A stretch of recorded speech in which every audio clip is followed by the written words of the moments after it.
Hey, assalamu alaikum guys. My name is Abdurrahman. My name is Khadr. And so we started a new podcast series of conversations called Sobriety Sundays. And so the idea of this is to talk to people that are in recovery and kind of just, unwind and really go into depth of their stories. Because at the end of the day, I've shared my story in recovery and show us color. But at the end of the day, there's so many different other people in our community and all around that are in recovery. And at the end of the day, I could tell my story and somebody might not relate to it, right? But somebody else might relate to somebody else's story. And so the whole idea is to get a variety of different people, that are in recovery to share their stories. And inshallah, this is going to be something we're going to continue. And today we're going to go into depth with Khadr's story. He got an amazing story, very, inspirational, very motivational. And so, Khadr, tell us a little bit about yourself. Oh man. My name is Khadr. Uh, um, I want to consider myself as a kid that grew up in the hood, Yeah. but a very good upbringing. I come from a good family, alhamdulillah. Yeah. My mom was a very good mother. I had a big fat family, so a lot of things are they're not. I wasn't meant to go through the things that I was going through. Yeah. And a lot of the reasons for why that was because one, as a kid, you want to you want to taste what freedom is like, Facts. and you want to have that taste of responsibility.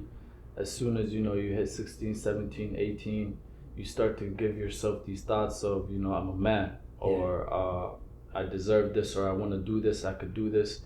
And all those things started feeding into me at as soon as I graduated high school. Yeah. And funniest thing was because I was going to a trip in Cali for a basketball trip, Yeah. and I went to my mom and I told her I was going there. I didn't go to her in terms of asking for permission. Yeah. I went to her in terms of saying I'm going on a basketball trip. How old are you? And I think I was 18 at the time, Okay. or I turned 18. Yep. It was the summer of 2016, and she said no. And in my head, I was like, I wasn't asking for permission. I was just telling you I'm going, Yeah. because I was working at the time and I was paying for everything. So, at the end of the day, I just made the decision to just go. And one of her circumstances was, if you leave, you're not coming back home. Yeah. And mothers always say that. They don't necessarily mean it, but like I said, I came up from a very good upbringing, and I was always listening to what my mom was saying. So it was kind of one of those turns where I was like, I'm not gonna listen to what she's saying anymore. Yeah. So I went to Cali, finished with the basketball trip, and when I came back, I didn't go back home. Mhm. I took that as my way out. Yeah. And when I went out, that was the moment where a lot of things started to go, the direction that that led me here. Mhm. That's when I started smoking. That's when I started doing a lot of drugs. But I Was think it- it was the 2 years Yeah. from me turning 18 up to 19, 20. Those 2 years, I did a lot of things. You were there for a lot of them. Yeah. And For people who don't know, Khadr is my closest friend, and we go way back. You know what I mean? So me asking him all these questions is more for you guys than for me, because I was right there with him. You know what I mean? Yeah. For most of those times. And then, where was I? So yeah, I went to, and then I met a lot of people that till today I think I'm really, really close with through those times. But I wouldn't necessarily say I met them in the best of circumstances, because as you know, you go through a lot when you have balwid, and you have an addiction. Yeah. The thing is, in that moment, you never consider yourself an addict. Yeah. You consider yourself a victim of the moment. Yeah. Or somebody that's just doing it for the now, for the here, and that one day it'll be over, and you could just stop whenever you want to. But that was the mentality that got me into a lot of trouble. Yeah. That was the mentality that made me witness a lot of things that are very traumatic for somebody at that age. Yeah. And a lot of the people that I met, subhanallah, and may Allah bless their grave, but they're not here with us today. Yeah. And I think it was very, very much the reason why I started to do what I do now was because we can't even count how many times we went through something that, somebody in their lifetime should just go through once. And, the average person, every person goes and deals with trauma because, Allah gives everybody a different test. And everybody has their own way of something that, holds them back due to their past. And with us, it was bad choices, bad environments, bad luck, and just a lot of those things could have been avoided if we weren't doing drugs. Because I felt like drugs was, the bad thing's always gonna happen, it's life, but adding drugs to it, you basically lose control of how many bad things happen. Yeah. A few bad things can happen in your life, but when you add drugs, every single moment of your life is bad. And I felt like when the last time, it was me, you actually, and a couple other people, that the last time that I got arrested for something very stupid that I wasn't even supposed to be there for. Yeah. But like I said, drugs will make you do stupid things. You want to talk a little bit about that day? Oh man, that day. Yeah. What a day. I think we had a lot of money in the beginning, in that morning. And we called one of the friends, and he was driving a stolen car actually himself.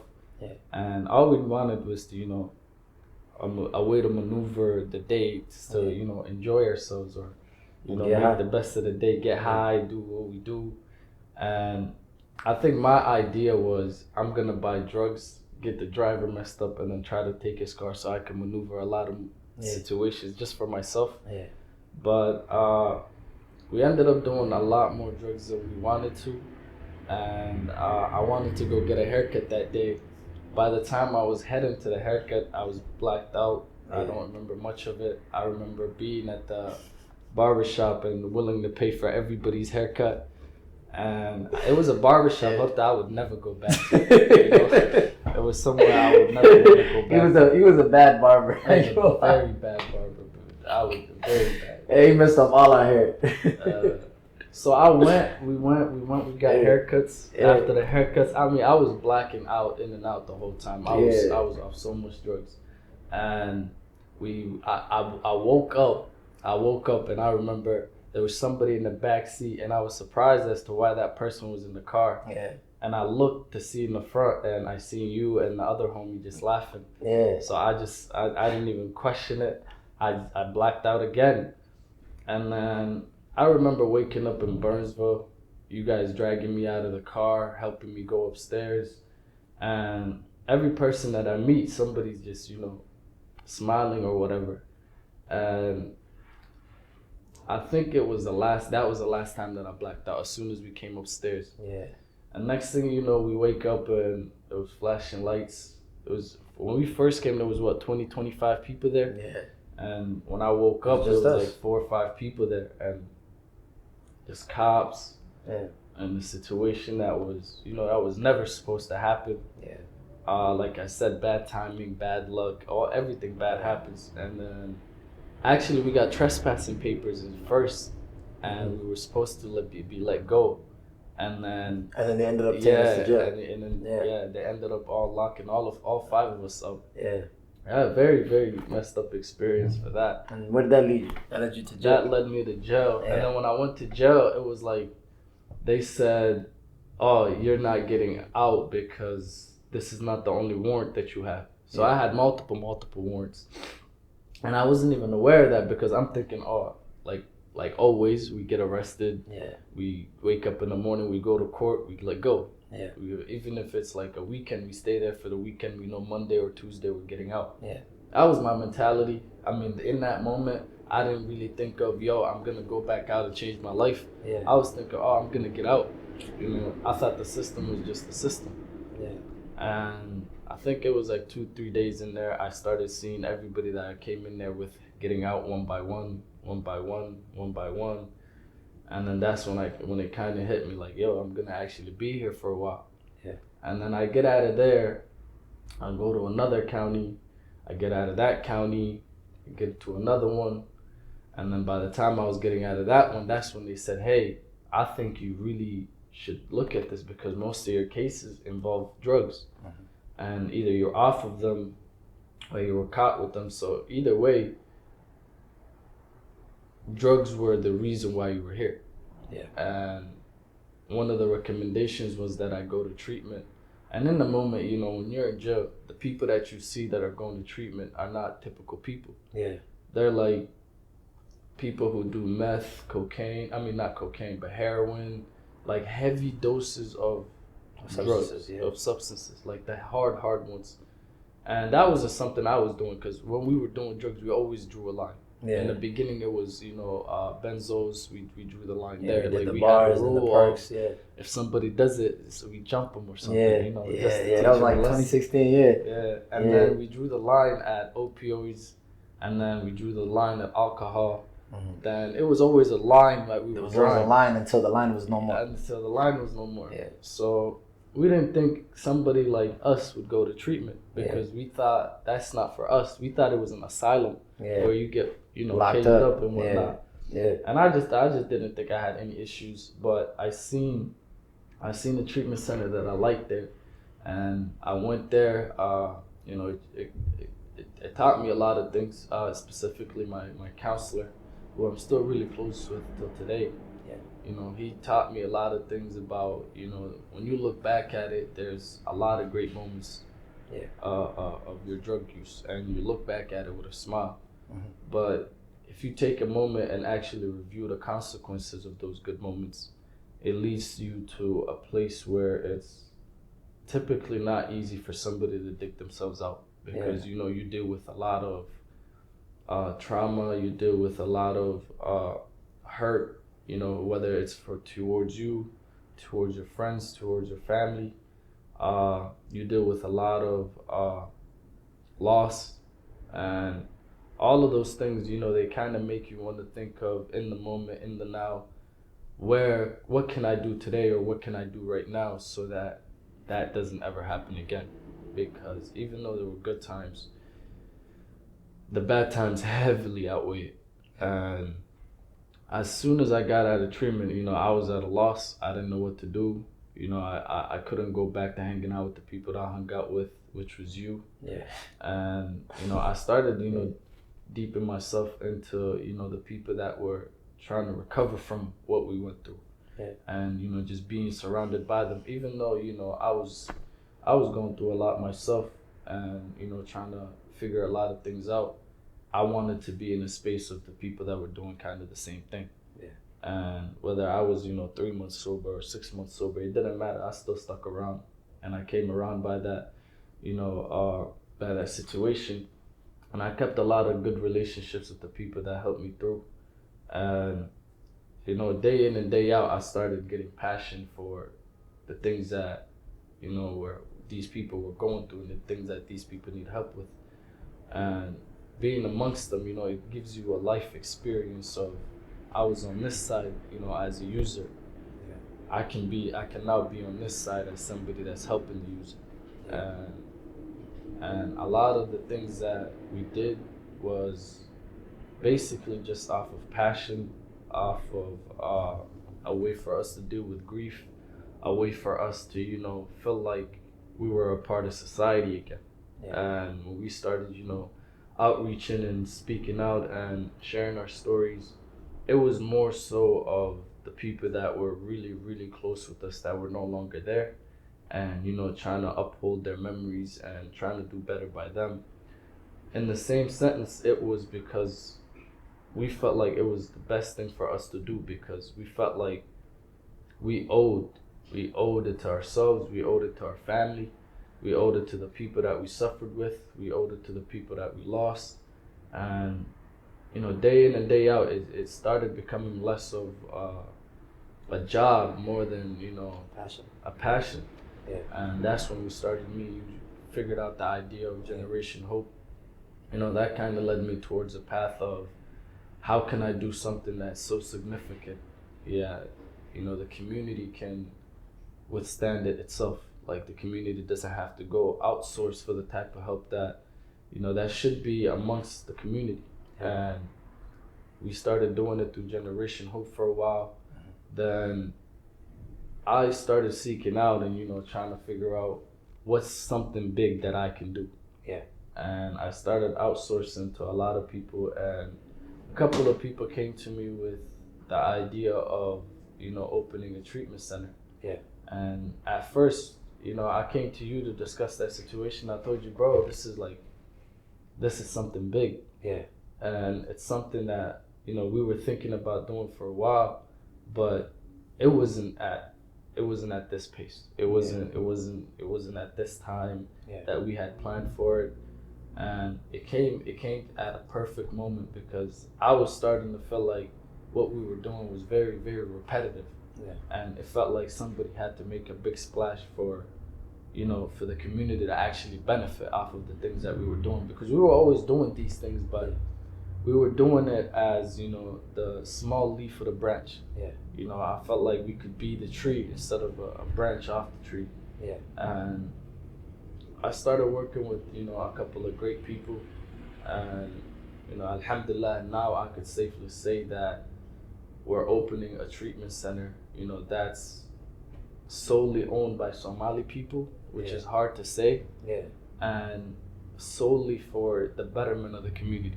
Yeah. And a lot of the things that, you know, this treatment center is going to provide is in-depth experience-based recovery solutions. Yeah. And, you know, I'm using my experiences of what it was like to be in treatment, what it was like to be an addict, and what it's like to be an advocate, and how to have compassion and use everything that I learned in the past 4 years, or everything that I went through in the past 4 years, to give not only back to the community, but make sure that there's a standard of, you know, the people that are helping people. Yeah. And I want to be that standard, because I felt like every time we did something, or we tried to do something positive for the community, it was received so well that I felt like we were the best solution for it. Yeah. And if there was ever a solution for our community, I thought it was going to be because of our youth. Yeah. And I mean, I'm 24 years old now. I don't know if I'm youth anymore, but Depends on who you're asking. I got a lot of mileage behind me. But yeah, I mean, I felt like that was very, very a powerful motive for me to, you know, do this. And and you're out here making a difference. And I'm gladly able to say that Spark Recovery is a treatment center that is open. And where are you guys based out of? Now St. Paul, but we help all counties. Yep. We welcome anybody. It's a multicultural treatment, so, you know, all doors are open for everybody. And we have very, very big things that we're hoping to get out of this treatment center. And, you know, inshallah, you know, we'll have this conversation probably a year from now. Yeah. And it'll be completely different. 100%. I mean, we've had this conversation probably a year ago, and look where we are now. Exactly. You know, and it's all because of that willingness to look outside yourself and try to help as much as you can without, you know, diminishing your core. Yeah. It's something that's very passion driven. It's not something that's, you know, there's no other motive besides a passion to you know, give back and make a difference. Yeah. So can we let's step back real quick, right? All right. So, you know, you went through addiction, you went through the jail, right? You've seen all types of stuff, went through the trauma, went through recovery, right? And now you're making a difference. Yeah. Now, all of these situations, they're all like a plot, right? Yeah. At what point did you want to change? And at what point did you want to do what you do now? What were the two moments that pivoted these decisions? Change came when I was in jail. Yeah. So the thought of saying, hey, when I go back out there, I want to make something different. It wasn't in jail. Yeah. It was actually having multiple conversations with my counselor, Brian Rhodes, who you know very well. Yeah, he's a great guy. Conversations that came out of the one-on-ones that we were having, the group sessions that we were having, the relationship we built outside of work, and the connectiveness that me and him have had, Yeah. and also the people that were in treatment at the time, and the people that I was around working with. I'm glad to say I had a lot of people motivate me to be better. I had a lot of people to motivate me to, or at least give me the hope, and that was kind of what made me say, okay, I think this is my calling.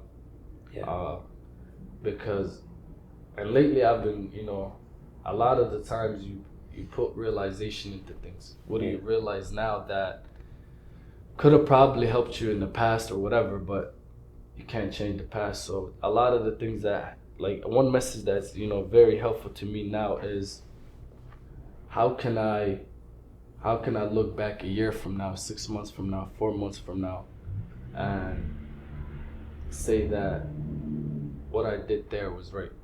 And a lot of things you have regrets over, but the moment we did that event, there were no regrets involved.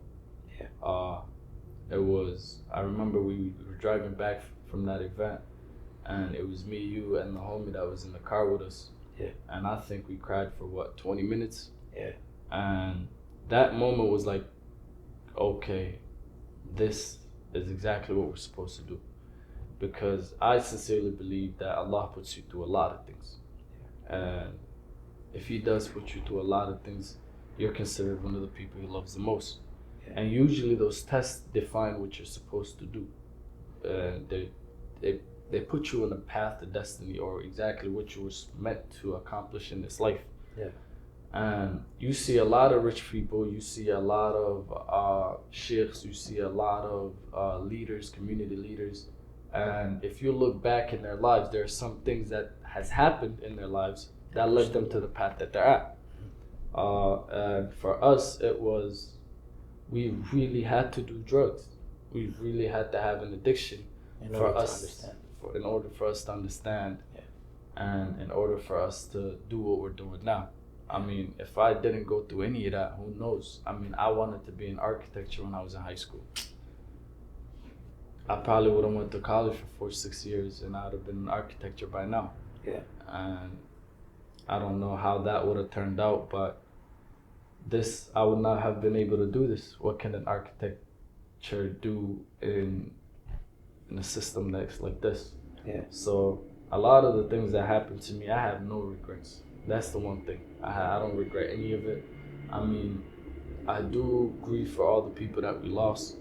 I do feel terrible for all of the things that happened to our loved ones and our close friends. But specifically me personally, all the things that have happened to me, I wouldn't take any of them back, because I feel like this was my calling. This is our calling, and those things that me and you went through kind of built us to be right here.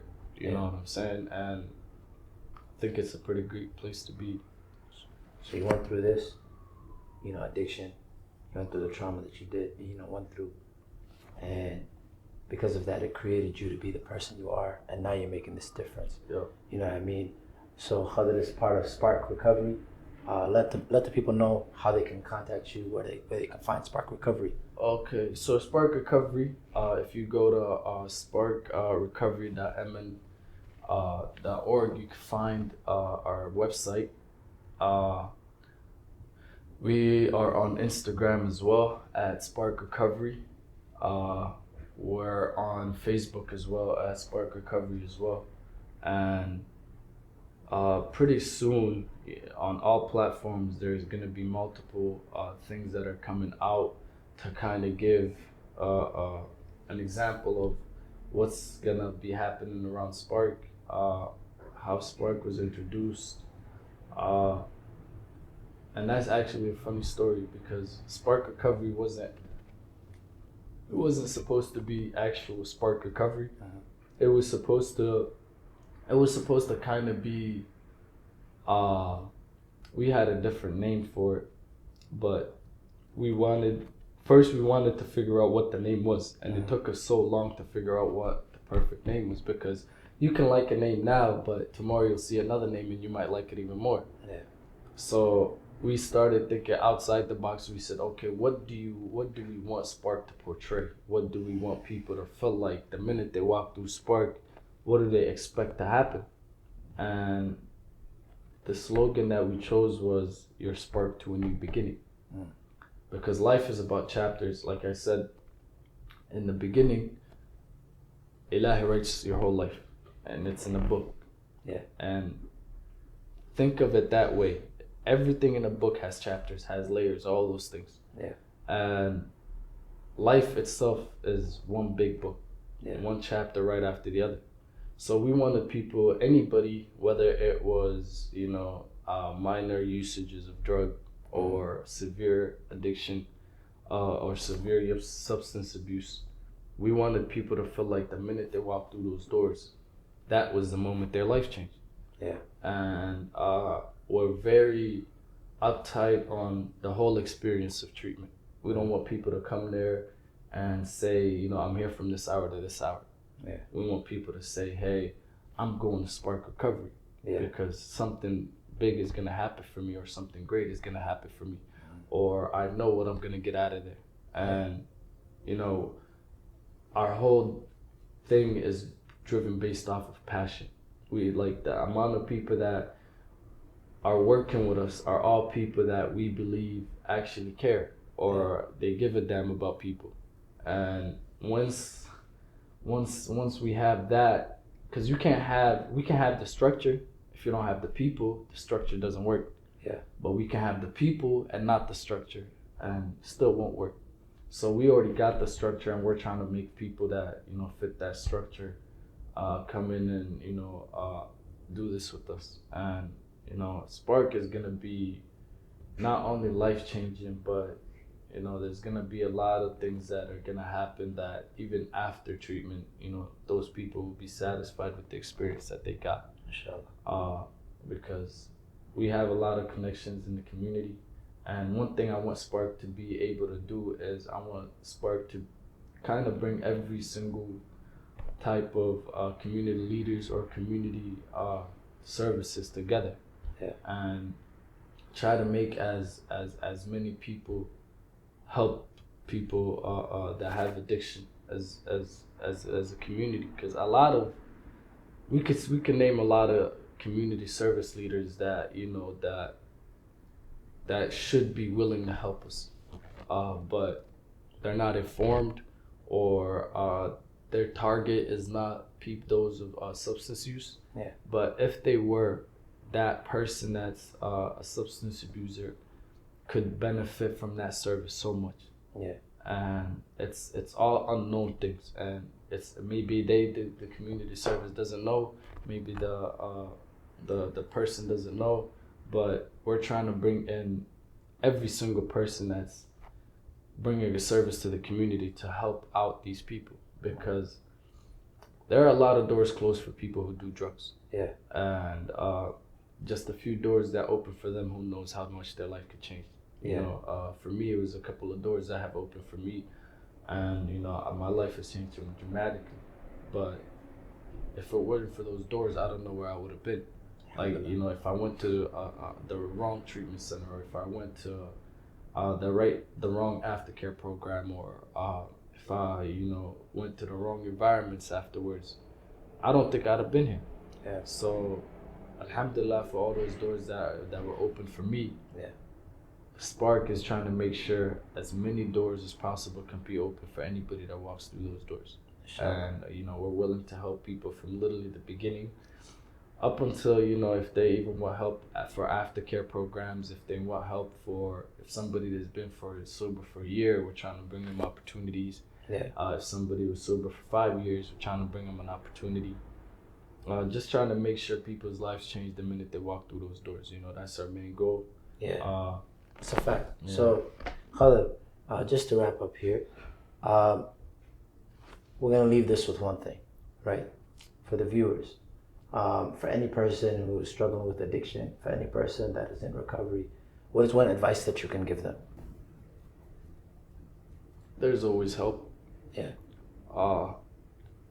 A lot of people, they give up on seeking help because they went to the wrong people for help. Yeah. And that tends to happen a lot because if I go through something right now, right, the first few people I call are the people I'm really close with. Yeah. And just because I'm close with them doesn't always mean they have the right answers. Yeah. And I could judge I could judge what answers they give me based off of how close I am with them. Yeah. And whether it's wrong or not, I'm still gonna follow them because I'm gonna neglect the fact that it's right or wrong. I'm only gonna follow because they're close. Yeah. Just because somebody is close to you doesn't mean they have the right answers. That's true. And just because somebody is not close to you does not mean they don't have the right answers. Yeah. So I want to tell people, to seek help and seek help as much as you can. Yeah. Closed mouths don't get fed. Yeah. And there's help everywhere. Yeah. And in every there are problems, but there are also solutions. The word solution would not be in the dictionary if there wasn't a problem. All problems have solutions, and it's all about finding the right person to give you that answer. So seek help, and seek help as much as you can, because there are people that are willing to help you as much as they can. Yeah. And whether it's one time or 100 times, there are people that are willing to help you that much. And life is too precious to give up on. Yeah. And a lot of people love you, whether you don't understand that from them. You can understand that from us. We love every single person that that breathes. Yeah. And there's some people that don't believe or don't feel like they're loved. There's somebody that loves you out there, and your life is too precious. So seek help as much as you can, whether it's one time or 100 times. Keep seeking help, because it'll make a difference just to get that one time that that pushes you through it. But that's the advice I'd love to give anybody. Thank you for coming on, Khalid. On top of that, guys, we just want to let you know Khalid is speaking today, but we are also your co-host of the show. So inshallah, we're going to be bringing people up, and we're going to be talking to them together. And so thank you for Khalid coming on and telling your story. Pleasure. If you guys ever have any questions, Khalid, we're going to put all of his social media contact and information right there, wherever right here is. And so thank you guys, and we'll be doing this once a month. So see you guys soon.